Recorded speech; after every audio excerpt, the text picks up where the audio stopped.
Yesterday we talked about not to say bad words to any person, to any religion.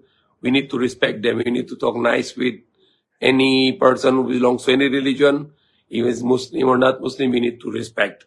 That is our command in the Quran, that never to speak bad words to any human being.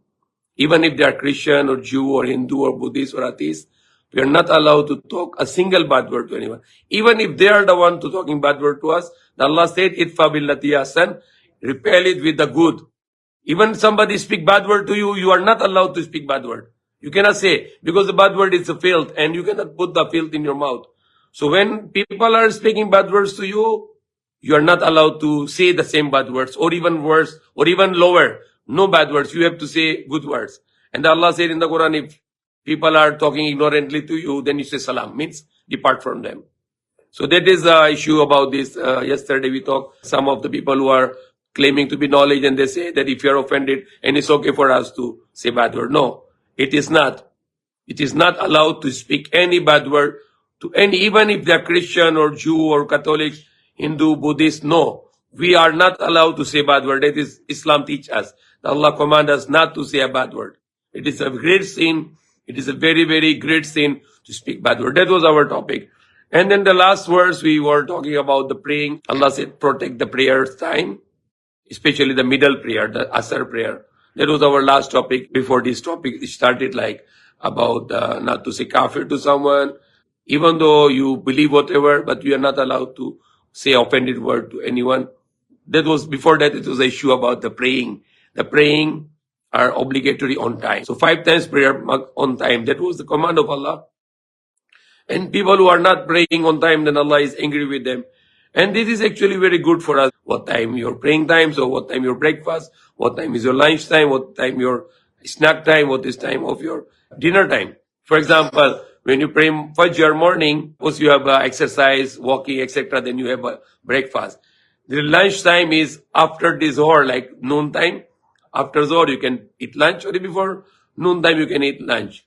And then Asr time is 3 something, your prayer time, yung Asr. Then you can have a snack time. Maghrib is sunset, lubog na araw, then you can make the dinner after Maghrib. And then Isha is the last prayer, then you can sleep. So it's actually giving us a very beautiful timetable. And then you have a time also. Example, after Fajr, you have your exercise and your prayer, your breakfast, al-musal, and then you can go to work. Noon time is a break time.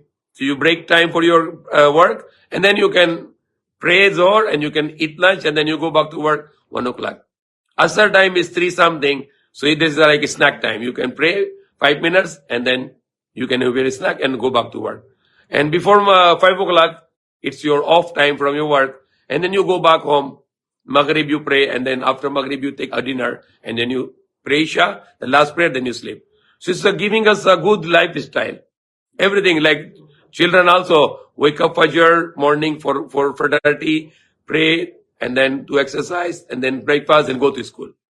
And then noon time they can pray in the school, and afternoon time when they go out from the school, then they pray afternoon, and then reach before Maghrib home, then they pray Maghrib if there is mosque nearby, or they pray in some particular place which is in the house for appointed as a prayer room. And then they can dinner, and then after dinner Isha, and after Isha they sleep. So it's not just a praying time, is we are thanking Allah and praising Allah and bowing down to Him, showing Him that we are obedient to God. It's also a very beautiful way of life for us, a timetable for us. So everything in Islam has a purpose. For example, we are allowed to eat the halal food, means it's slaughtered, and Allah, God forbid it, the pork, because it's not for eating. It's unclean. It is not good for the health. It can cause diseases, and it can cause high cholesterol. So these are the teachings which Allah is commanding us in the Quran.